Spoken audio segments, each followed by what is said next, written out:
قل يا عبادي الذين أسرفوا على أنفسهم لا تقنطوا من رحمة الله. السلام عليكم ورحمة الله وبركاته.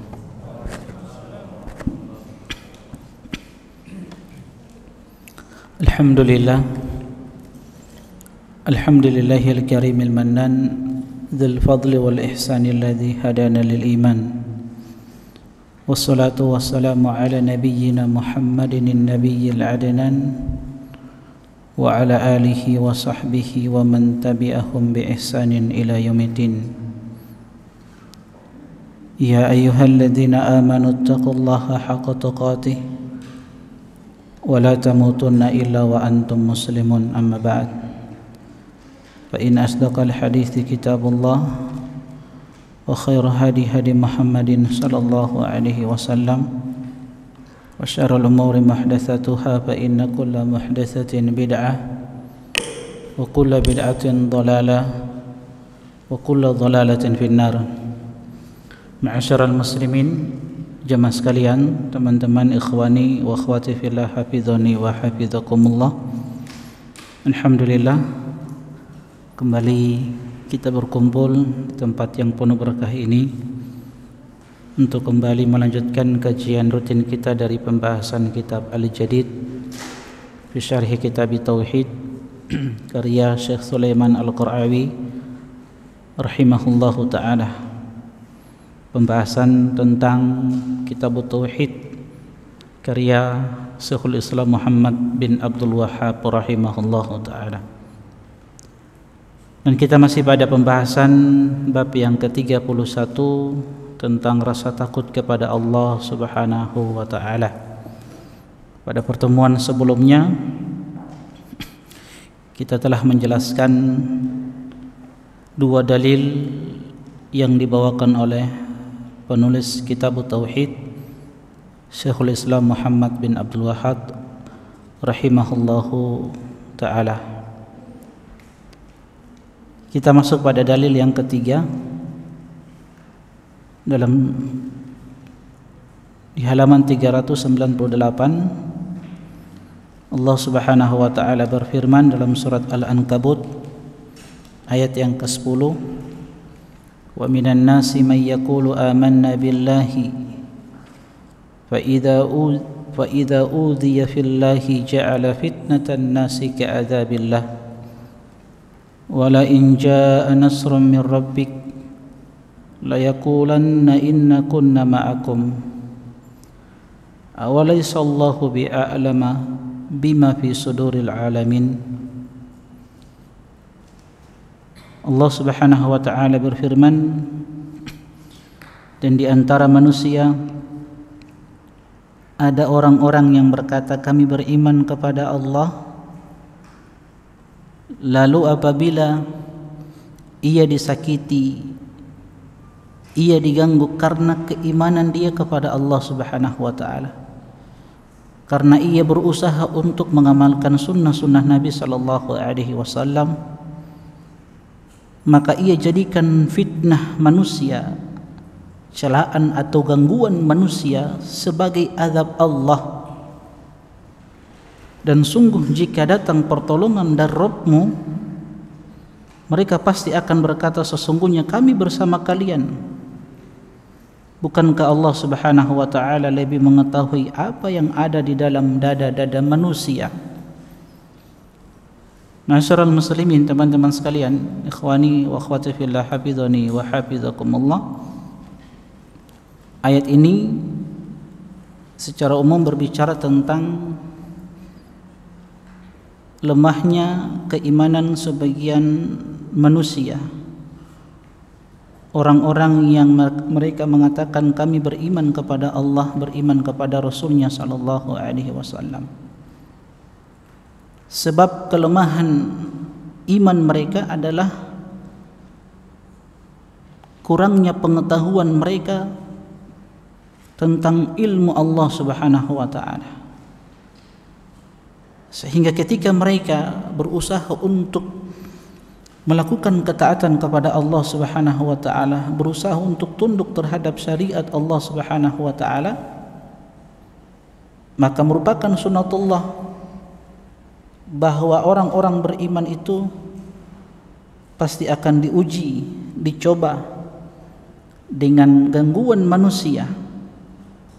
Entah itu datang dari orang-orang terdekatnya, sahabatnya, teman-temannya, atau gangguan itu datang dari orang-orang yang merupakan karib kerabatnya, entah itu orang tua, bapaknya, ibunya, kakaknya, adiknya, omnya, tantenya. Ketika dia diganggu, dicela, dicemooh, maka dia pun meninggalkan ketaatan kepada Allah Subhanahu wa taala. Dia jadikan celaan atau gangguan manusia itu bagaikan azab dari Allah Subhanahu wa taala yang harus kita lari darinya. Maka ini ma'asyiral muslimin rahimani wa rahimakumullah, menunjukkan lemahnya iman orang tersebut. Di sini di ayat di kitab ini, Syekh Sulaiman Al-Qara'awi rahimahullahu taala menyebutkan bahwa Allah Subhanahu wa taala mengabarkan kepada kita bahwa sebagian orang, yaitu orang-orang munafik, ini terkhusus mereka ini orang-orang munafik yang mengklaim beriman dengan lisan-lisan mereka, apabila disiksa oleh manusia karena keimanan mereka, mereka menyamakan antara azab manusia yang sementara dengan azab Allah Subhanahu wa taala yang abadi, sehingga mereka murtad dari agama Allah Subhanahu wa taala. Mereka meninggalkan agama Allah Subhanahu wa taala. Dan orang-orang munafik kita tahu bersama, mereka adalah orang-orang yang menampakkan keimanan namun menyembunyikan kekufuran. Jadi mereka tampakkan keimanan tapi mereka sembunyikan kekufuran. Mereka benci terhadap Islam. Mereka ini adalah orang-orang yang keluar dari ketaatan kepada Allah Subhanahu wa taala. Makanya munafik itu diambil dari kata-kata nafak. Nafak itu terowongan. Kenapa diambil dari kata-kata nafak? Jadi orang-orang munafik ini mereka masuk pada syariat ini dari satu lubang, dari satu pintu, keluar dari pintu syariat yang lain. Sepertilah orang-orang munafik. Makanya Allah berfirman, innal munafiqina humul fasikun. Sesungguhnya orang-orang munafik itu mereka adalah fasikun. Apa itu fasik? Orang yang keluar dari ketaatan kepada Allah Subhanahu wa taala. Dan mereka adalah orang-orang yang telah Allah Subhanahu wa taala kabarkan tentang prinsip mereka. Al munafiquna wal munafiqat ba'duhum min ba'din ya'muruna bil munkar wa yanhauna bil ma'ruf. Itu prinsip orang-orang munafik. Semua boleh, semua diperbolehkan oleh mereka. Yang kata Allah, orang-orang munafik, laki-lakinya dan perempuannya, ba'duhum min ba'din, sebagian mereka dengan sebagian yang lainnya, prinsip mereka apa? Ya'muruna bil munkar, mereka senantiasa memerintahkan untuk melakukan kemungkaran, dan mereka mencegah yang namanya kebaikan. Sesuatu yang jelas-jelas diharamkan di dalam agama ini mereka perbolehkan, dan sesuatu yang jelas-jelas dihalalkan mereka haramkan. Inilah prinsip orang-orang munafik, orang-orang liberal saat ini, yang mereka berusaha bagaimana menjauhkan kaum muslimin dari kebaikan, dari agama, dari sunnah-sunnah Rasulullah sallallahu alaihi wasallam. Sifat mereka seperti itu. Apabila mendapatkan gangguan dari manusia, maka mereka meninggalkan agama Allah Subhanahu wa taala. Dan kita tahu bagaimana sejarah munculnya orang-orang munafik. Di orang-orang munafik ini mereka muncul setelah hijrahnya Rasulullah sallallahu alaihi wasallam ke kota Madinah setelah perang Badar, yang kita tahu bersama Allah Subhanahu wa taala memberikan kemenangan kepada kaum muslimin ketika itu pada perang Badar, yang Rasulullah sallallahu alaihi wasallam diberikan kemenangan karena keimanan mereka, Nabi dan para sahabat yang jumlah mereka hanya 300-an, dan jumlah kaum musyrikin ketika itu ada 1000 pasukan lengkap dengan peralatan mereka yang canggih. Namun Allah Subhanahu wa taala menghendaki untuk memberikan kemenangan bagi orang-orang yang beriman dengan diutusnya malaikat-malaikat Allah Subhanahu wa taala untuk membantu orang-orang beriman. Ini yang harus kita ketahui teman-teman sekalian rahimani wa rahimakumullah. Singkat cerita, selesai perang Badar, kaum muslimin semakin kuat, semakin jaya kaum muslimin ketika itu. Dari sinilah muncullah orang-orang munafik. Tadinya mereka kufur kepada Allah, maka mereka masuk Islam agar bagaimana darah mereka terjaga, kehormatan mereka terjaga. Dan kita tahu bersama rahimani wa rahimakumullah bahwa orang-orang munafik, kaum munafikun itu senantiasa akan selalu berusaha bagaimana mengganggu kaum muslimin, menjauhkan kaum muslimin dari agama Allah Subhanahu wa taala, terkhusus menjauhkan kaum muslimin dari sumber kekuatan kaum muslimin, yaitu Al-Qur'an. Al-Qur'an sumber kekuatan kaum muslimin. Di dalamnya kita diajarkan akidah, dan ini diperkuat oleh sunnah-sunnah Rasulullah sallallahu alaihi wasallam. Jadi kemenangan kaum muslimin itu karena tauhid, bukan karena jumlah kaum muslimin yang banyak, tapi karena tauhid. Kamin fi'atin qalilatin ghalabat fi'atan katsiratan biidznillah. Berapa banyak yang kita lihat kaum muslimin yang jumlahnya sedikit itu bisa mengalahkan jumlah yang banyak dengan izin dari Allah Subhanahu wa taala. Ini perkara yang perlu kita tanamkan dalam diri kita, bahwa kemenangan kaum muslimin itu dengan tauhid. Allah berikan kemenangan, Islam kuat ketika itu. Di sinilah muncullah orang-orang munafik yang prinsip mereka tadi membolehkan semua perkara. Jadi tidak ada istilah haram di dalam kamus mereka. Kamus beragama mereka itu tidak ada istilah haram, semuanya boleh, sebagaimana dalil yang kita sebutkan tadi. Apabila Allah Subhanahu wa taala memberikan pertolongan dan kemenangan bagi bala tentaranya dari hamba-hambanya kaum mukminin, serta melimpahkan rizki bagi mereka berupa keberhasilan menaklukkan harta ghanimah, mereka orang-orang munafik mengaku beriman untuk kedua kalinya agar mendapatkan seperti yang didapatkan oleh orang-orang muslim, yaitu harta ghanimah. Allah Subhanahu wa taala kemudian memperingatkan mereka bahwasanya Dia Allah Subhanahu wa taala Maha mengetahui apa-apa yang tersembunyi di dalam hati mereka berupa kemunafikan, dan Allah Subhanahu wa taala akan membalas mereka karena itu. Teman-teman sekalian rahimani wa rahimakumullah, sekali lagi secara umum ayat ini berbicara tentang sebagian orang yang lemah imannya. Kenapa bisa kok ada sebagian orang yang lemah imannya? Karena itu jauh dari ilmu, pengenalan mereka terhadap Allah Subhanahu wa taala. Makanya Allah berfirman, innama yakhshallaha min ibadihi al-ulama. Sesungguhnya yang takut kepada Allah itu siapa? Orang-orang yang berilmu.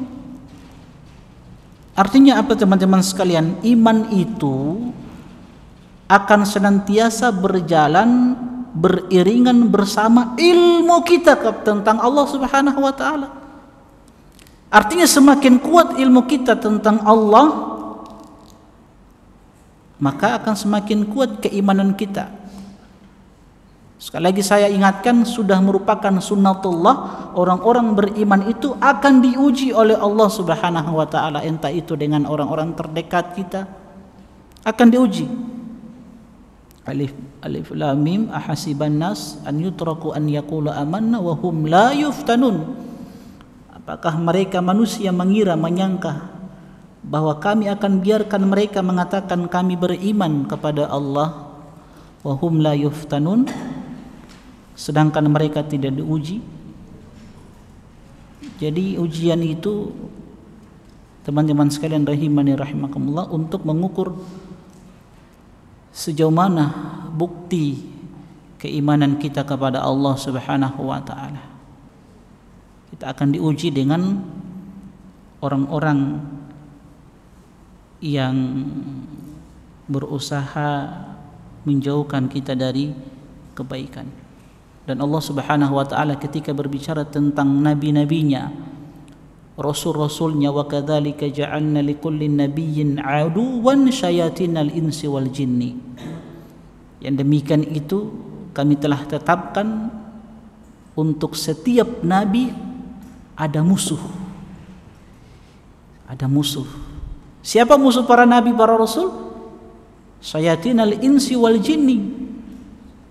Syaitan-syaitan dari kalangan manusia dan dari kalangan jin. Terkadang setan-setan dari kalangan manusia ini yang lebih berbahaya daripada setan-setan dari kalangan jin. Kenapa mereka ini disebut dengan syaitan dari kalangan manusia? Sebab perbuatan mereka seperti perbuatan setan, perbuatan iblis yang berusaha untuk menjauhkan manusia dari kebaikan, yang memerintahkan manusia untuk melakukan keburukan, persis sama dengan syaitan, dengan iblis. Makanya Allah sebutkan Allah kedepankan syayatinal insi wal jin, setan-setan dari kalangan manusia. Dan itu kita temukan teman-teman sekalian rahimani wa rahimakumullah. Kalau kita berusaha untuk beramal, menerapkan apa yang datang dari Rasulullah sallallahu alaihi wasallam, maka ada sebagian orang yang ingin menjauhkan orang lain dari kebaikan. Yang sifat mereka tadi, syayatinal insi wal jinni yuhi ba'duhum ila ba'din zukhrufal qawli gurura. Ya, sesama mereka saling membisikkan, saling mewahyukan di antara mereka. Apa yang mereka bisikkan sesama mereka? Perkataan-perkataan indah untuk menipu manusia, orang lain. Jadi mereka bahasakan dengan bahasa-bahasa yang indah supaya orang ini lari dari Islam ini, lari dari agama yang mulia ini, lari dari sunnah-sunnah Nabi sallallahu alaihi wasallam dengan bahasa-bahasa keren, bahasa-bahasa ilmiah, ya, yang antum tahu bersama. Itu sifat mereka, berusaha menjauhkan manusia dari kebaikan. Kita akan digelari, disematkan dengan gelar-gelar yang membuat orang itu takut. Kalau belajar bahasa Arab dibilang ciri-ciri radikal, ciri-ciri teroris belajar bahasa Arab. Kita berusaha untuk menerapkan sunnah Nabi SAW, jenggot, cingkrang, ya disebut dengan fanatik, fundamentalis. Dulu disebut dengan fundamentalis, cuman bahasa ini sudah tidak laku. Ya, sekarang dengan bahasa keren, radikal, ya, radikalisme, terorisme. Itu perbuatannya orang-orang munafik, orang-orang liberal. Itu bagaimana menjauhkan kaum muslimin ini dari agama mereka, dari sunnah-sunnah Rasulullah sallallahu alaihi wasallam. Jadi mereka saling membisikkan, saling mewahyukan di antara mereka dengan kalimat-kalimat indah supaya orang lain itu jauh dari kebaikan. Cuman antum harus tahu bahwa kebenaran itu senantiasa ditolong oleh Allah Subhanahu wa taala. Wa kafa bi rabbika hadiyan wa nasira. Sehingga kita itu hanya diminta satu saja, bersabar, istiqomah di dalam menjalankan ketaatan kepada Allah Subhanahu wa taala, di dalam menghidupkan sunnah-sunnah Rasulullah sallallahu alaihi wasallam. Sebab Allah senantiasa menolong orang-orang yang beriman. Hadis yang sering kita dengarkan teman-teman sekalian, riwayat Bukhari dan Muslim dari sahabat Muawiyah radhiyallahu taala anhu. Ketika Nabi sallallahu alaihi wasallam menyebutkan man yuridillahu bihi khairan yufaqihu fid din. Kan hadis ini kan ada lanjutannya. Ini yang sering kita dengar toh. Man yuridillahu bihi khairan yufaqihu fid din. Siapa yang Allah inginkan kebaikan padanya, Allah pahamkan dia tentang agama ini, tentang Islam yang mulia ini. Lanjutannya apa? Wa inna ma ana qasim wallahu mu'ti. Sesungguhnya aku ini hanya membagi, kata Nabi sallallahu alaihi wasallam, dan Allah dialah yang memberi. Artinya apa teman-teman sekalian? Kaitannya dengan penggalan hadis sebelumnya. Kita sudah berusaha untuk menuntut ilmu. Ingat, yang memberikan ilmu itu Allah. So jaga hafal hari ini satu ayat. Oke, alhamdulillah. Besok lupa lagi. Berusaha untuk memahami. Tapi bingung terus. Yang terkadang bingung pun tidak. Ya, apalagi belajar bahasa Arab. Ingat, yang memberikan pemahaman, yang memberikan ilmu itu Allah. Maka jangan bersandar pada kekuatan diri kita, kecerdasan kita, jangan. Kehebatan kita, jangan. Bersandar sama Allah Subhanahu wa taala. Innama ana qasim, kata Nabi, aku ini hanya membagi, tapi Allah yang memberikan. Makanya sebelum belajar itu dianjurkan untuk berdoa atau mohon kepada Allah ilmu yang bermanfaat. Nah, penggalang yang tiga apa? Nabi SAW bersabda, walan tazala hadhil ummah qaimatan ala amrillah. Senantiasa umat ini akan tegak di atas perintah Allah Subhanahu wa taala. Jadi ada sekelompok orang yang senantiasa berada di atas kebenaran. La yadurruhum man khalafahum hatta ya'ti amrullah. Tidak akan membahayakan mereka orang-orang yang menyelisihi mereka, orang-orang yang benci, mencela mereka, tidak akan membahayakan sedikit pun, kata Allah, sampai datang keputusan Allah, perkara Allah. Apa perkara Allah yang akan datang nanti? Angin yang berhembus dari negeri Yaman, itu di akhir zaman, yang akan mewafatkan orang-orang yang beriman, sehingga yang tersisa di bumi Allah ketika itu hanya orang-orang kafir. Setelah itu Allah datangkan hari kiamat. Artinya orang-orang yang berpegang teguh dengan kebenaran sampai hari kiamat nanti, sebelum dihancurkannya alam semesta ini, akan tetap ada mereka, eksis mereka ini. Cuman yang jadi pertanyaannya teman-teman sekalian, apakah kita bagian dari kelompok kecil itu yang senantiasa berpegang teguh dengan kebenaran walaupun dicela, dicemooh, dicaci maki? Ya. Kita belajar dari Rasulullah sallallahu alaihi wasallam. Manusia yang terbaik, akhlaknya yang mulia, dakwahnya yang lembut. Namun bersamaan dengan itu, masyarul muslimin, teman-teman sekalian, hafizani wa hafizakumullah, beliau dimusuhi. Bahkan mereka orang-orang Quraisy berusaha untuk bagaimana membunuh Nabi sallallahu alaihi wasallam. Akhlak beliau yang mulia luar biasa, dakwanya yang lembut. Jadi sudah merupakan sunnatullah teman-teman sekalian, bahwa kita itu akan dicibir oleh mereka, orang-orang yang tidak senang dengan sunnah-sunnah Nabi sallallahu alaihi wasallam. Alhamdulillah kita ini baru sebatas celaan, ya, belum sampai pada fisik, ya. Alhamdulillah. Artinya kita tidak meminta. Tapi kalaupun itu terjadi, ya kita harus bersabar, bertakwa kepada Allah Subhanahu wa taala. Bahkan Nabi sallallahu alaihi wasallam menyebutkan di dalam sebuah hadis datang dari sahabat Adi bin Hatim radhiyallahu taala anhu ketika Nabi SAW berbicara tentang kemuliaan Islam.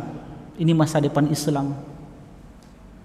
Ketika Adi bin Hatim radhiyallahu taala anhu berkata, "Baina ana inda Nabi sallallahu alaihi wasallam." Pernah aku duduk di samping Nabi sallallahu alaihi wasallam. Tiba-tiba ada orang yang datang kepada Nabi sallallahu alaihi wasallam mengeluhkan tentang kefakirannya. Lantas ada lagi yang datang kepada Nabi sallallahu alaihi wasallam mengadukan tentang qutta'us sabil, tentang perampok, orang-orang yang suka menghadang musafirin di dalam perjalanan mereka, namanya qutta'us sabil, para perompak. Nabi sallallahu alaihi wasallam lantas berkata kepada Adi bin Hatim, "Hal ra'aital Hira?" Wahai Adi bin Hatim, apakah engkau pernah melihat Hira, satu negeri yang berada dekat Irak?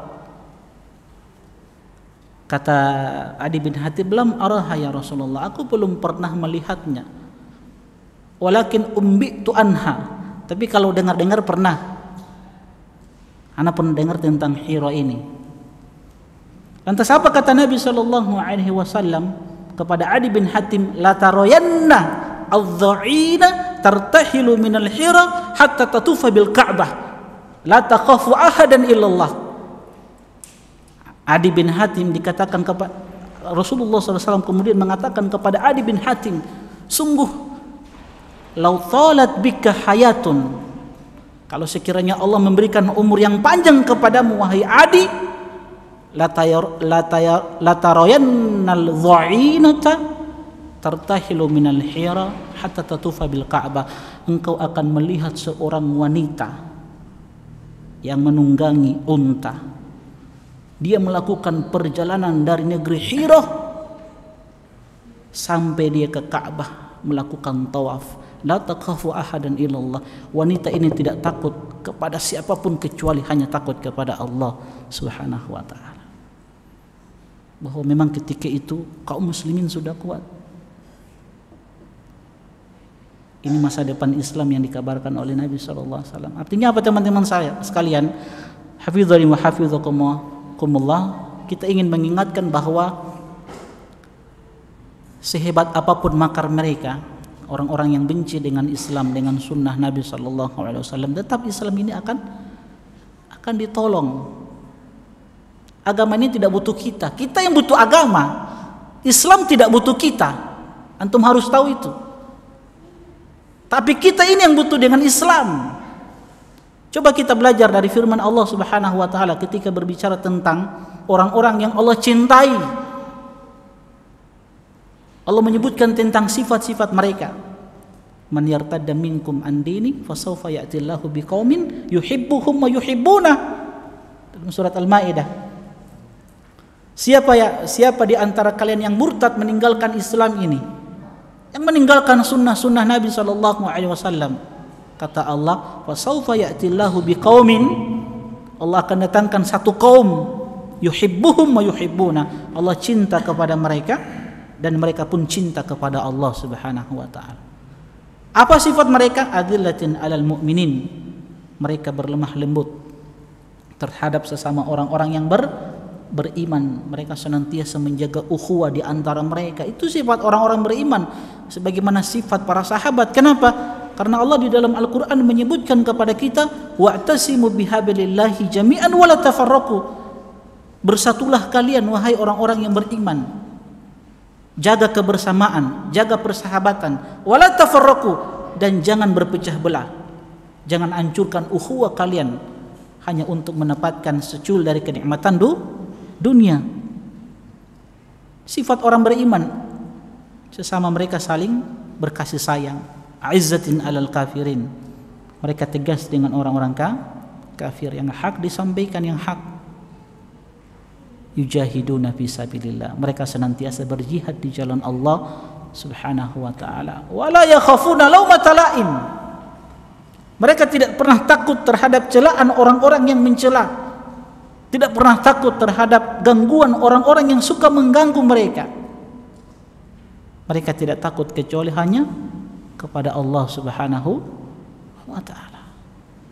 Maka ma'asyiral muslimin rahimani wa rahimakumullah, di masa-masa yang penuh fitnah ini yang Nabi sallallahu alaihi wasallam telah kabarkan kepada kita, yang kata Nabi, yusbihur rajulu mu'minan wa yumsi kafiran. Ada orang di pagi hari masih dalam keadaan beriman, masuk di sore hari dalam keadaan kufur kepada Allah Subhanahu wa taala. Wa yumsi mu'minan wa yusbihu kafiran. Masuk di sore hari dalam keadaan beriman. Di sore hari masih dalam keadaan beriman, ketika masuk di pagi hari kufur kepada Allah Subhanahu wa taala. Cepatnya dia berlalu ya, cepatnya keimanan itu hilang dari dirinya. Begitu cepat. Kenapa? Apa sebabnya? Yabi'u dinahu bi'aradin minad dunya. Mereka menjual agama mereka hanya untuk mendapatkan secul dari kenikmatan dunia. Ya, itulah sifat orang-orang munafik. Sifat orang-orang munafik seperti itu, sifat orang-orang yang lemah keimanan mereka, sehingga mudah keimanan itu lepas dari diri mereka hanya untuk mendapatkan secul dari kenikmatan dunia. Banyak kita dengarkan ada orang-orang yang begitu semangat di dalam menyebarkan keburukan tentang Islam, disematkan Islam ini dengan gelar-gelar yang tidak baik.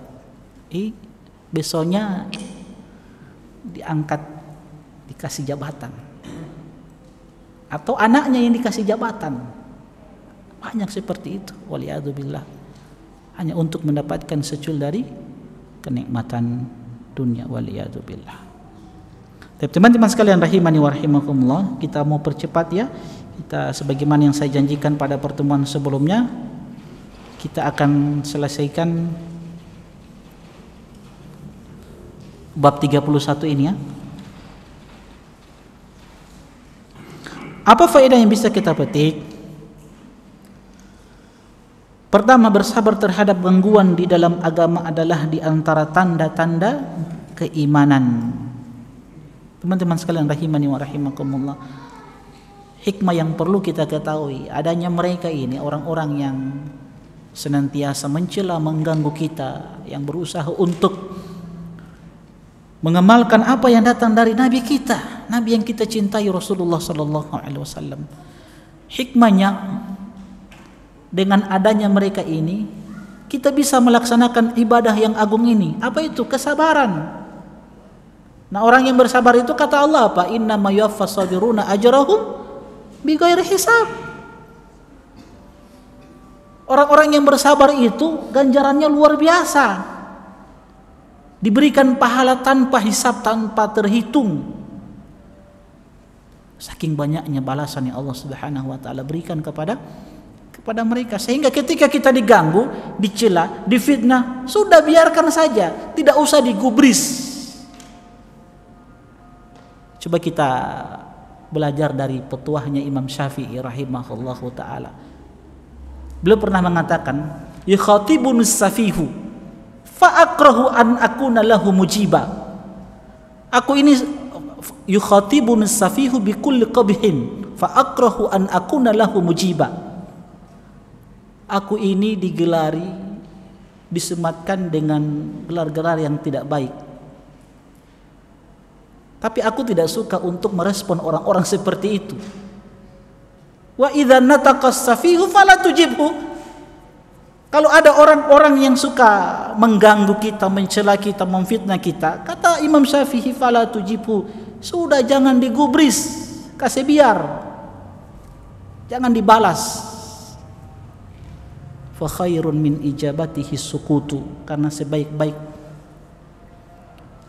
jawaban kita kepada orang-orang seperti itu asukutu, diamnya kita. Kalau antum mau gubris, makin menjadi-jadi orang ini. Coba antum diam,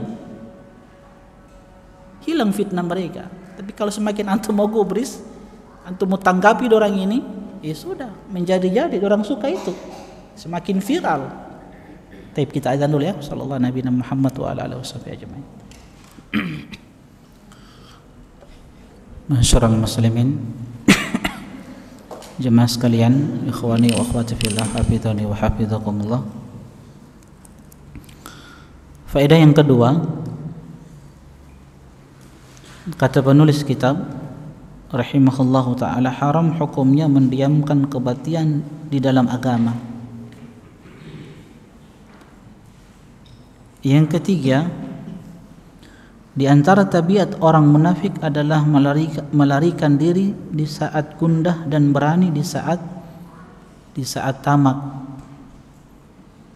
Inilah yang Allah sebutkan di dalam Al-Quran tentang sebagian orang yang beribadah kepada Allah di sisi atau di tepi jurang.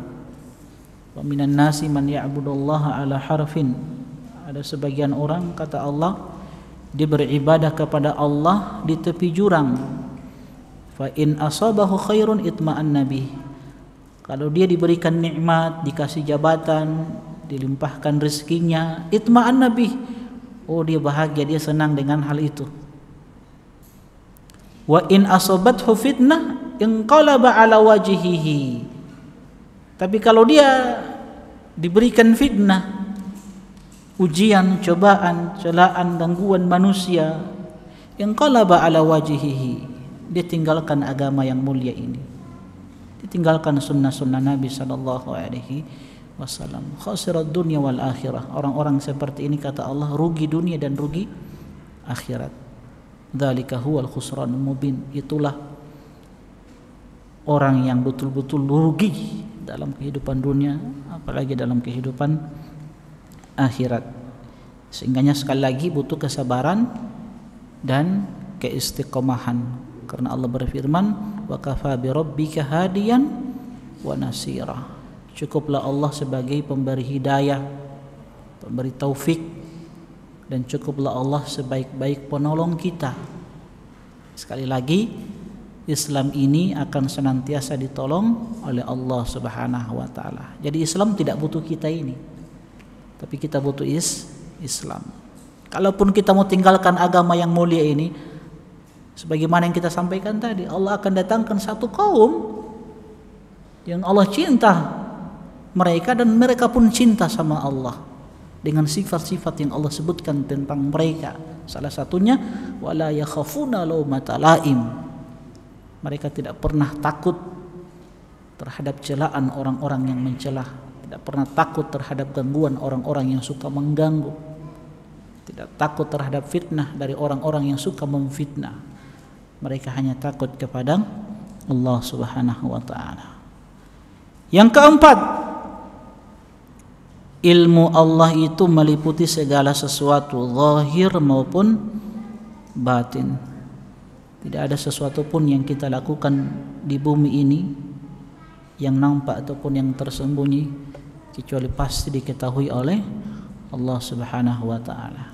Karena Dia Allah alimun, Maha mengetahui segala sesuatu. Kalau ini tertanam kuat di dalam diri kita, sehingga kita, kalau ini tertanam kuat di dalam diri kita tentang ilmu Allah, bahwa kita ketahui bahwasanya Allah itu adalah alim, Maha berilmu, Maha mengetahui segala sesuatu yang nampak ataupun yang zahir, sehingga ini akan memberikan perubahan di dalam diri kita, berikan perubahan terhadap perilaku kita, tidak mudah mengucapkan hal-hal yang buruk, tidak berkata kecuali berkata yang baik, tidak berbuat kecuali berbuat yang baik, karena Allah mengetahui segala sesuatu.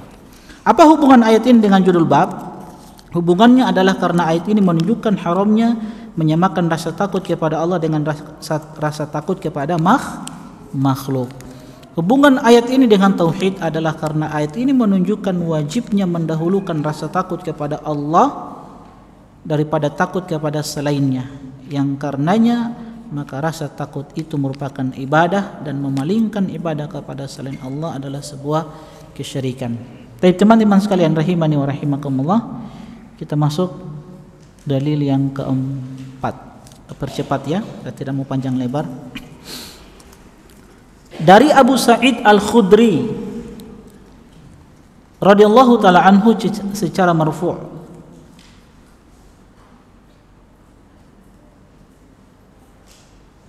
Beliau mengatakan inna min dha'fil yakin, atau Nabi SAW bersabda, inna min dha'fil yakin an turdiyan nasa bi sakhatillah wa an tahmadahum ala rizqillah wa an tadhummahum ala ma lam yu'tika Allah, inna rizqallahi la yajurruhu hirsu harisin wa la yarudduhu karahiyatu karihin.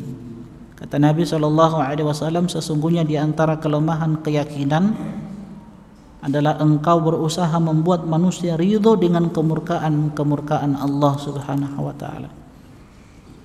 Memuji mereka karena rizki Allah Subhanahu wa taala dan mencela mereka pun atas apa yang belum Allah berikan kepadamu. Sesungguhnya rizki Allah Subhanahu wa taala tidak didatangkan oleh ketamakan orang-orang yang tamak dan tidak bisa dicegah oleh kebencian orang-orang yang membenci. Ma'asyiral muslimin, teman-teman sekalian rahimani wa rahimakumullah, derajat hadis ini dhaif, lemah. Derajat hadis ini lemah, namun maknanya sahih. Kenapa teman-teman sekalian? Karena kita tahu bersama bahwa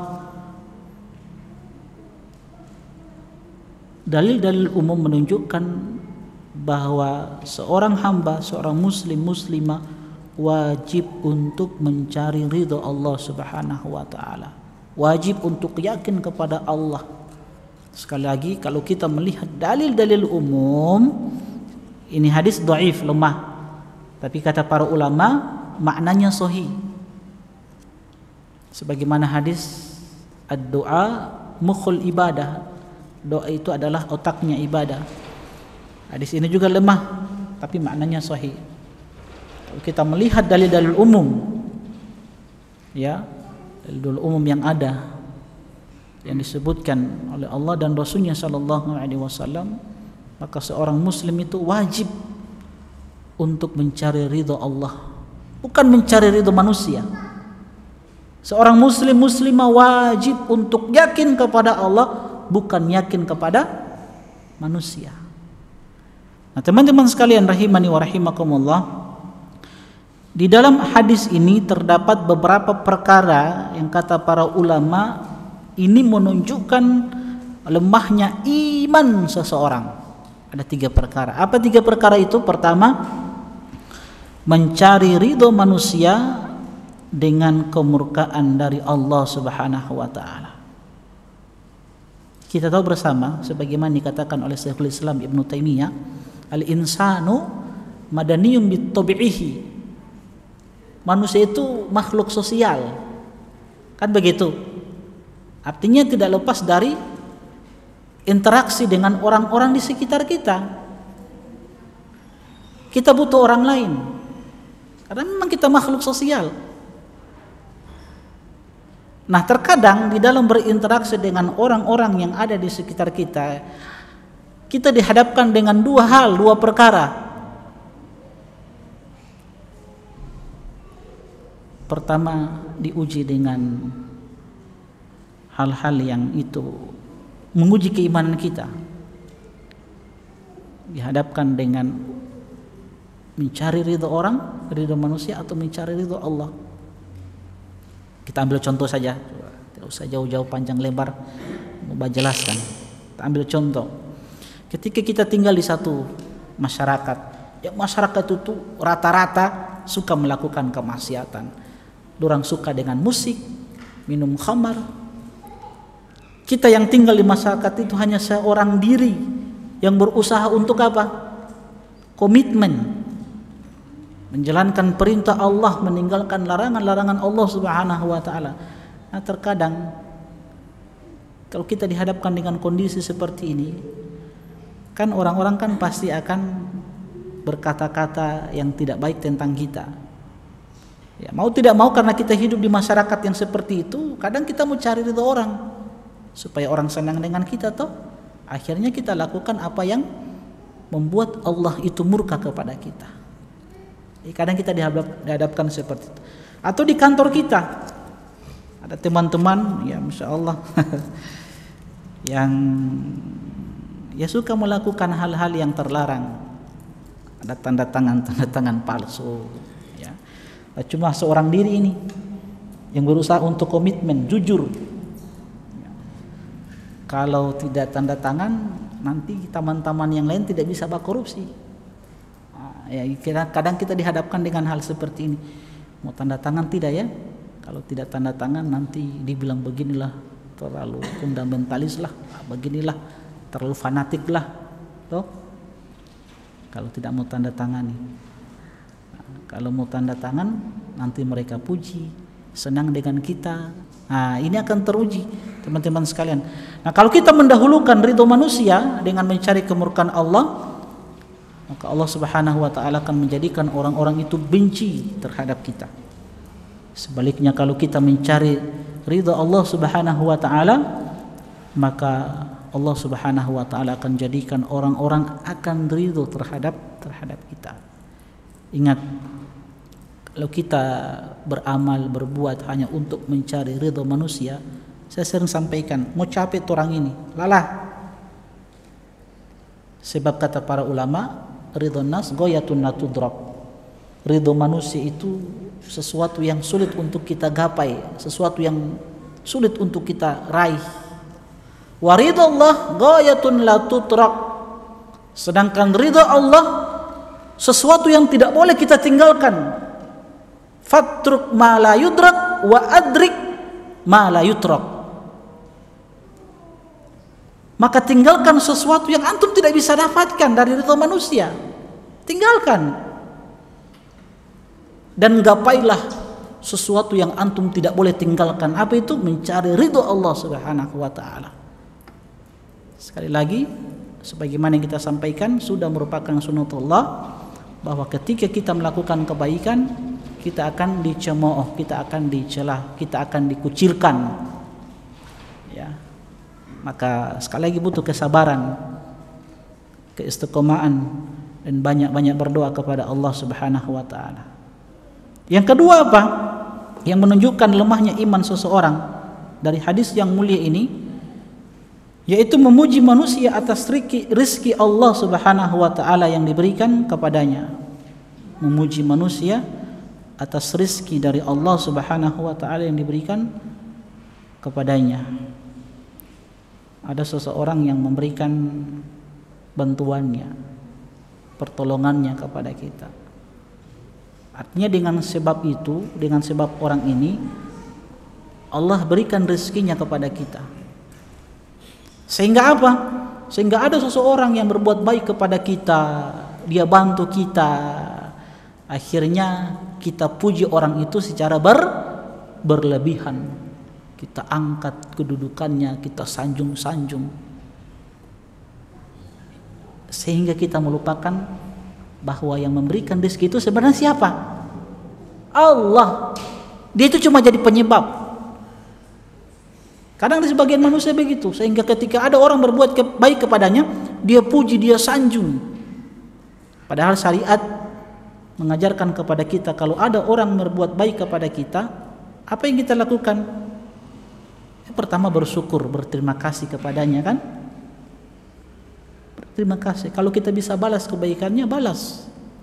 Kalau tidak bisa balas kebaikannya, doakan kebaikan untuknya. Man sona'a ilaikum ma'rufa, man sona'a ilaikum ma'rufa fakafi'uhu, kata Nabi SAW. Kalau ada salah seorang di antara kalian yang berbuat baik kepada kalian, maka balaslah kebaikan tersebut. Fa ilam tajidu, kalau antum tidak bisa membalas kebaikan dia, fad'u lahu, doakan kebaikan untuk orang tersebut. Jazakallah khair, semoga Allah berikan rizki untuk antum, Allah tambahkan rizki untuk antum, Allah panjangkan umur antum di atas kebaikan, ya. Doakan panjang umur tapi di atas kebaikan. Semoga Allah membalasnya dengan sebaik-baik balasan, ya. Semoga Allah mudahkan segala urusan antum. Semoga Allah berikan jodoh untuk antum, ya. Semoga Allah mudahkan niat antum untuk poligami. Pokoknya kita doakan kebaikan untuknya. Yang jelas kita balas. Cuma itu yang bisa kita balas. Mendoakan kebaikan untuknya, ya. Gitu. Iya, yang jomblo-jomblo begitu saling mendoakan. Bantu teman, kasih kebaikan supaya dia kasih doa. Itu, saling mendoakan toh. Jadi kita apa? Diperintahkan untuk balas kebaikannya, mendoakan kebaikannya. La yashkurullaha man la yashkurun nas. Tidak bersyukur kepada Allah orang yang tidak berterima kasih kepada orang lain disebabkan kebaikan yang dia berikan kepadanya. Jadi jangan memuji orang itu secara berlebihan sehingga kita lupa bahwa yang memberikan nikmat itu siapa? Allah. Wa ma bikum min nikmatin faminallah. Apapun nikmat yang kita dapatkan, besar kecilnya nikmat itu datang dari Allah. Maka harusnya yang kita besarkan, kita agungkan, kita sanjung hanyalah Allah Subhanahu wa ta'ala. Itu yang kedua. Yang ketiga, di antara perkara yang menunjukkan lemahnya iman seseorang, mencela manusia ketika menjadi sebab terhalangnya rizki dia. Kalau yang kedua apa? Memuji orang lain karena sudah berbuat baik. Sekarang orang lain dicela karena sebab dia rizki itu tertahan. Nah, lawan dari yang kedua ini, ada seseorang bekerja di sebuah perusahaan. Dia punya bos, tiba-tiba bosnya pecat orang tersebut, dipecat. Ketika bosnya pecat orang tersebut, dia keluarkan dari perusahaannya. Akhirnya dia celah bosnya tersebut, dia caci maki, bersuudzon kepada bosnya. Karena dengan keyakinan itu, dia pikir bosnya itu sebagai penghalang rezeki yang datang kepadanya. Padahal yang menahan rezeki itu siapa? Allah Subhanahu wa ta'ala. Jadi bukan bosnya yang menahan rezeki, Allah yang menahan rezeki. Sehingga ketika orang tidak membantu, tidak memberi, dia keluarkan kita dari pekerjaan, ya sudah, jangan mencela, jangan bersuudzon. Kita harus berhusnudzon bahwa apapun yang Allah berikan kepada kita itu yang terbaik. Jadi yang menahan, yang memberi adalah Allah Subhanahu wa ta'ala. Sebagaimana sabda Nabi tadi, wa inna ma ana qasim wallahu yu'ti. Aku hanya membagi-bagi, tapi Allah yang memberikan. Maka minta kepada Allah Subhanahu wa ta'ala. Coba kita belajar dari seorang sahabat, Abu Sa'id Al-Khudri, yang meriwayatkan hadis ini. Abu Sa'id Al-Khudri ini seorang sahabat namanya Sa'ad bin Malik radhiyallahu ta'ala anhu. Abu Sa'id Al-Khudri, Sa'ad bin Malik.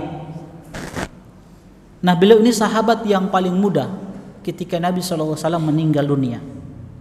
Pada perang Uhud, beliau pernah datang kepada Nabi SAW, ya Rasulullah, aku ingin ikut bersamamu, berperang bersamamu. Nabi tolak, pulang. Kenapa? Karena saat itu Abu Sa'id Al-Khudri usianya masih sangat muda, masih kanak-kanak, ingin berperang bersama Nabi SAW. Ini juga pelajaran bahwa anak-anak muda dulu di masa Nabi, semangat beragama mereka luar biasa, membela agama Islam yang mulia ini. Ditolak oleh Nabi SAW, disuruh pulang. Yang ikut hanya bapaknya. Setelah perang Uhud selesai, Nabi SAW cari Abu Sa'id Al-Khudri. Nabi hanya kabarkan bahwa bapakmu syahid, meninggal. Nanti pada tahun setelahnya itu baru diizinkan oleh Nabi SAW itu ikut perang. Nah, singkat cerita teman-teman sekalian, Abu Sa'id Al-Khudri ini ketika membangun rumah tangga, belum menikah dengan seorang wanita yang soleha. Abu Sa'id Al-Khudri ini Allah uji. Beliau ini sahabat yang miskinnya luar biasa ketika menikah, sangat-sangat miskin Abu Sa'id Al-Khudri. Bahkan beliau pernah mengatakan, asbahtu wa laysa indana ta'am. Aku pernah masuk di pagi hari bersama istriku dan kami tidak punya makanan yang bisa kami makan. Farabattu hajaran minal ju', kata beliau. Sehingga apa yang aku buat? Aku ikat pinggangku dan aku masukkan 2 batu. Artinya kalau lapar itu, kalau pinggang itu perut ini ditekan, semakin ditekan dok ya, maka rasa lapar itu ya tidak terasa. Dan itu dilakukan oleh sahabat-sahabat Nabi SAW. Jadi farabattu hajaran minal ju', diikat pinggangnya, perutnya, kemudian ditambahkan dengan batu, dibitikan perut itu. Lantas istriku mengatakan kepadaku, wahai suamiku, coba pergi kepada Nabi SAW. Nabi kita tahu bersama orang yang mulia, kalau diminta ya pasti memberi. Nabi itu tidak mau menahan. Itu sifat Nabi SAW. Kalau ada orang yang meminta, Nabi kasih, itu pasti Nabi kasih. Nabi tidak menahannya. Orang-orang datang kepada Nabi SAW meminta sesuatu dari Nabi, dan Nabi berikan. Akhirnya Abu Sa'id memberanikan diri untuk datang ke rumah Rasulullah SAW. Nah, ketika Abu Sa'id Al-Khudri setiba di rumah Nabi SAW, belum masuk, ternyata Nabi SAW saat itu lagi menyampaikan hadis Nabi SAW. Yang kita tahu bagaimana ya gambaran kehidupan Nabi juga ya. Nabi sama dengan sahabat-sahabat yang lain. Ada orang yang mengadu kepada Nabi SAW, ya Rasulullah, aku sudah ikat ini pinggangku ini, sudah ada batu di perutku. Lantas Nabi katakan, coba lihat, aku pun demikian. Ternyata ada 2 batu di perut Nabi SAW. Itu gambaran hidup Nabi SAW. Nah, Abu Sa'id Al-Khudri setiba di rumah Nabi, mau minta sesuatu yang ada di rumah Nabi SAW dari makanan. Ternyata beliau itu mendengarkan Nabi SAW sedang bersabda, menyampaikan hadisnya, man yasta'fif yu'affihullah wa man yastagni yughnihullah. Siapa yang menjaga kehormatannya, tidak meminta-minta, maka Allah akan muliakan orang tersebut. Dan siapa yang merasa cukup dengan apa yang Allah berikan kepadanya, maka Allah akan berikan kecukupannya. Dengar hadis ini, pulang, tidak jadi meminta sama Nabi SAW. Ini juga menunjukkan ya kepada kita bahwa sahabat-sahabat itu ketika mendengarkan hadis dari Nabi, langsung mereka praktekkan. Ketika mendengarkan hadis ini, langsung pulang Abu Sa'id Al-Khudri. Beliau bersabar. Dan beliau sampaikan kepada istrinya tentang hadis ini. Makanya hadis ini yang tadi ini, waman yasta'fif yu'iffallah wa man yastagni yughnihullah, ini datang dari sahabat Abu Sa'id Al-Khudri radhiyallahu taala anhu. Maka beliau mengatakan, hari demi hari kami kelaparan, kami bersabar, bersyukur kepada Allah terhadap apa yang Allah berikan. Antum tahu, dengan kesabaran Abu Sa'id Al-Khudri, beliau katakan, kami menjadi salah seorang sahabat dari kalangan Ansor yang kaya raya. Akhirnya dengan kesabaran itu Allah memberikan rezekinya kepada Abu Sa'id dan keluarganya, sehingga beliau menjadi jajaran sahabat yang kaya raya. Awalnya cuma apa? Bersyukur dengan pemberian dari Allah Subhanahu wa taala. Dan janji Allah untuk orang-orang yang beriman, wa may yattaqillaha yaj'al lahu makhraja wa yarzuquhu min haitsu la yahtasib. Itu janji Allah bagi orang-orang yang bertakwa. Bahwa orang yang bertakwa itu Allah akan berikan jalan keluar untuknya. Cuma yang diminta satu, kesabaran dulu. Itu kata Abu Sa'id, berhari-hari kami lewati dalam keadaan lapar, kami bersabar, sehingga Allah datangkan rezekinya kepada kami. Kami menjadi salah seorang sahabat yang kaya raya di kota Madinah dari kalangan Al-Ansor, sahabat-sahabat penolong muhajirin. Baik, teman-teman sekalian rahimani wa rahimakumullah. Kita percepat ya, pokoknya selesai malam ini. Kita baca makna hadis secara global. Di dalam hadis ini Nabi SAW mengabarkan kepada kita bahwa di antara bentuk kelemahan iman dan keyakinan seseorang adalah bersikap mujamalah, basa-basi kepada orang-orang di dalam perkataan dan perbuatan mereka dengan mengorbankan agama, sehingga dia mengedepankan keridhaan manusia daripada keridhaan Allah. dan berterima kasih kepada manusia atas apa yang disampaikan kepadanya dari nikmat-nikmat Allah melalui tangan mereka, serta mencela mereka atas apa yang tidak Allah takdirkan baginya melalui tangan mereka. Lalu dia lupa atau pura-pura lupa bahwa sebenarnya yang memberikan nikmat dan menghalangi nikmat itu secara hakiki siapa? Allah. Allah kemudian mengabarkan bahwasanya karunia itu semuanya ada di tangan Allah, yang Allah berikan untuk siapa yang Dia kehendaki, dan bahwasanya tak seorang pun yang dapat mendatangkan nikmat tersebut sekalipun sangat menginginkannya, dan tak seorang pun yang bisa mencegahnya sekalipun sangat membencinya. Apa faedah yang bisa kita petik? Pertama, bahwasanya iman itu bisa bertambah dan bisa berkurang, bisa semakin kuat dan bisa semakin lemah. Dia semakin kuat dengan apa teman-teman sekalian? Dengan ilmu yang tadi kita sebutkan, innama yakhshallaha min ibadihil ulama. Iman itu senantiasa tes. Kayak apa boleh? Oh iya. Tes.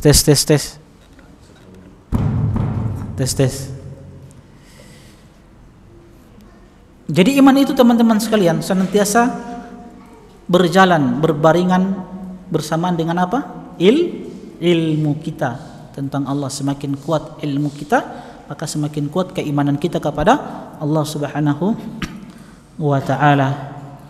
Kedua, bahwasanya amal-amal perbuatan termasuk iman, dan itu prinsip dan keyakinan ahlu sunnah wal jamaah.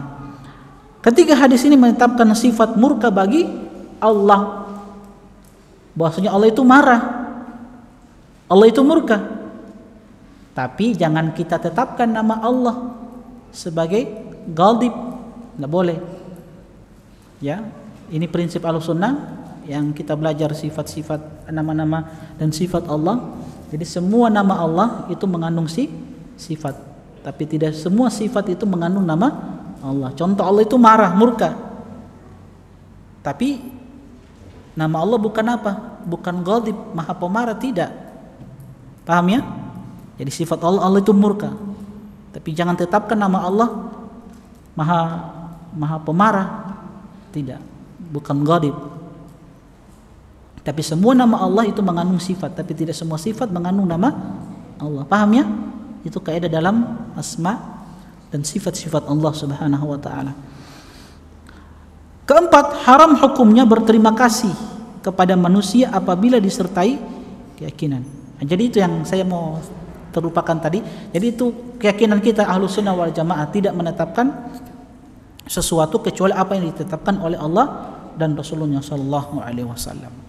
Jadi jangan kita menetapkan sesuatu yang tidak ditetapkan oleh Allah dan Rasulnya sallallahu alaihi wasallam. Maka kurang ajar kalau ada orang yang menetapkan sesuatu kepada Allah dari apa yang tidak ditetapkan oleh Allah dan Rasulnya SAW. Contoh, ada orang yang menetapkan Allah itu maha keren.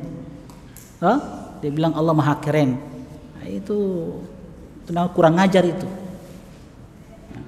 Jadi kita harus tetapkan apa yang ditetapkan oleh Allah dan Rasulnya SAW. Kita nafikan apa yang dinafikan oleh Allah dan Rasulnya SAW. Karena yang namanya nama dan sifat Allah itu tauqifiyah, harus berhenti pada dalil. Sebagaimana nama-nama malaikat, ya kita tetapkan nama-nama malaikat sebagaimana ditetapkan Al-Quran dan Sunnah. Jadi tidak boleh kita tetapkan sesuatu yang tidak ditetapkan oleh Al-Quran dan hadis tentang malaikat. Sebagaimana malaikat pencabut nyawa ditetapkan dengan nama apa? Apa? Nah, Israel. Itu antum kalau buka buku hadis, buku-buku para ulama, antum tidak akan temukan nama malakul maut itu dengan Israel. Antum mau buka hadis-hadis, antum tidak akan dapatkan yang lemah, bahkan yang palsu pun antum tidak akan dapati. Jelas? Jadi keliru kalau kita tetapkan nama malaikat yang Allah tidak tetapkan dan Rasulnya. Paham ya? Oke, yang keberapa? Kelima, Keempat, haram hukumnya berterima kasih kepada manusia apabila disertai keyakinan bahwa nikmat itu datang dari mereka secara tersendiri. Haram hukumnya, karena nikmat itu datang dari Allah. Kelima, haram hukumnya mencela orang karena apa-apa yang Allah tidak tetapkan baginya. Dan keenam, bahwasanya kebaikan dan keburukan itu adalah takdir dari Allah Subhanahu wa taala. Hubungan hadis ini dengan judul bab, hubungannya adalah karena hadis ini menunjukkan haramnya meninggalkan sesuatu dari kewajiban karena takut kepada manusia. Hubungannya dengan tauhid adalah karena hadis ini menyimpulkan bahwa takut itu adalah salah satu bentuk ibadah dan memalingkan ibadah kepada selain Allah adalah suatu kesyirikan. Hadis yang terakhir dari Aisyah radhiyallahu taala anha bahwasanya Rasulullah sallallahu alaihi wasallam bersabda, "Man iltamasa ridallah bi sakhatin nas radhiyallahu anhu wa arda anhu an-nasa wa man iltamasa ridwan nas bi sakhatillah sakhitallahu alaihi wa askhata alaihi an-nas." Siapa yang mencari keridhaan Allah dengan kemurkaan manusia, niscaya Allah pasti meridainya dan membuat manusia ridha kepadanya. Dan siapa yang mencari keridhaan manusia dengan kemurkaan Allah, niscaya Allah pasti murka kepadanya dan membuat manusia murka kepadanya. Diriwayatkan oleh Ibnu Hibban di dalam sahihnya. Apa makna hadis ini secara global? Dalam hadis ini Nabi SAW mengabarkan kepada kita bahwasanya siapa yang mencari ridha Allah dengan melaksanakan perintah-perintah Allah dan menjauhi larangan-larangan Allah dan tidak peduli dengan kemurkaan dan kemarahan manusia kepadanya serta gangguan yang mereka arahkan kepadanya, baik hinaan ataupun tekanan, maka pasti Allah meridhoinya dan menaruh rasa cinta di dalam hati manusia kepadanya. Itu tujuannya. Kenapa kita lebih mencari ridha Allah? Bahkan di dalam hadits qudsi Allah berfirman, fa idza ahbabtuhu, kalau aku sudah cinta dengan hamba itu, kata Allah, kuntu sam'ahu alladhi yasma'u bih wa basaruhu alladhi yubsiru bih wa yadahu allati yabtisu biha wa rijlahu allati yamshi biha. Jadi aku akan menjadi pendengaran yang dengannya dia mendengar. Aku, kata Allah, akan menjadi matanya yang dengannya dia melihat. Aku akan menjadi tangannya yang dengannya dia berbuat. Aku menjadi kakinya yang dengannya dia berjalan. Artinya apa kata para ulama? Allah Subhanahu wa taala akan senantiasa membimbing, mengarahkan, memberikan petunjuk, baik itu pada pendengaran, penglihatan dia, tangannya, kakinya, pada hal-hal yang diridhoi oleh Allah Subhanahu wa taala. Hadis ini bukan berbicara tentang bersatunya Allah dengan manusia. Itu keyakinan batil ya. Tapi maksudnya kata para ulama bahwa Allah itu akan meridhoi hamba itu. Jadi pendengaran, penglihatan, kaki, tangannya akan diarahkan pada hal-hal yang dicintai dan diridhoi oleh Allah Subhanahu wa taala sehingga dia pun selalu istiqamah. Sedangkan orang yang berusaha untuk membuat manusia ridho sekalipun dengan mengorbankan agama, maka Allah pasti akan murka kepadanya dan akan menaruh rasa murka di hati manusia kepadanya sebagai hukuman baginya atas tujuannya tersebut. Dan realita yang terjadi adalah saksi yang membuktikan benarnya hadis ini. Apa faedah yang bisa kita petik? Pertama, hadis ini menetapkan sifat ridho bagi Allah Subhanahu wa taala. Bahwasanya berpegang teguh kepada agama adalah sebab meraih keridhaan Allah dan keridhaan manusia. Haram hukumnya mujamalah, basa-basi dengan mengorbankan agama. Hadis ini juga menetapkan sifat murka bagi Allah. Mendiamkan kebatilan di dalam agama adalah sebab murka Allah. Dan yang keenam, bahwa membolak-balik hati manusia, mencari cinta dan benci, semuanya berada di tangan Allah Subhanahu wa taala. Sehingganya Nabi sallallahu alaihi wasallam mengajarkan sebuah doa kepada kita, Allahumma inni as'aluka hubbak wa hubba man yuhibbuk wa hubba amalin yuqarribuni ila hubbik. Ini doa yang diajarkan oleh Nabi sallallahu alaihi wasallam sehingga kita mendapatkan cinta Allah dan cinta manusia. Karena kalau Allah sudah cinta, pasti Allah akan jadikan manusia itu cinta kepada kita. Itu konsekuensinya seperti itu. Makanya Nabi ajarkan doa ini. Hafal doa ini, baca doa ini dalam sujud kita. Allahumma inni as'aluka hubbak wa hubba man yuhibbuk. Ya Allah, aku memohon cintamu dan cintanya orang-orang yang mencintai dirimu. wa hubba amalin yuqarribuni ila hubbik, dan aku memohon kepadamu cinta dari sebuah amalan yang mendekatkan diriku kepada cintamu. Dan yang terakhir hubungan hadis ini dengan judul bab, hubungannya adalah karena hadis ini menunjukkan haramnya meninggalkan sesuatu dari ketaatan kepada Allah karena takut kepada manusia dan karena mencari keridhaan mereka. Hubungannya dengan tauhid adalah karena hadis ini menunjukkan wajibnya mengikhlaskan rasa takut kepada Allah semata, dan karena itu rasa takut itu adalah suatu macam ibadah, dan memalingkan ibadah kepada selain Allah adalah sebuah kesyirikan. Alhamdulillah kita selesai dari bab yang ke-31, 5 pertemuan. Dan pada pertemuan selanjutnya berikutnya kita akan masuk pada bab yang ke-32 tentang firman Allah, wa 'alallah fatawakkalu in kuntum mu'minin, dan hanya kepada Allah hendaklah kalian orang-orang yang beriman bertawakal kepadanya. Berarti bab yang ke-32 pada pertemuan selanjutnya tentang tawakal kepada Allah, yang ini merupakan bagian dari ibadah hati kita kepada Allah Subhanahu wa taala. Tapi ini saja yang dapat Anda sampaikan, mudah-mudahan bermanfaat karena kita dibatasi oleh waktu juga. Semoga apa yang kita pelajari bermanfaat untuk kita semua dan diberkahi oleh Allah Subhanahu wa taala. Subhanakallah wa bihamdik, asyhadu an la ilaha illa anta, astaghfiruka wa atubu ilaik. Assalamualaikum warahmatullahi wabarakatuh. قل يا عبادي الذين أسرفوا على أنفسهم لا تقنطوا من رحمة الله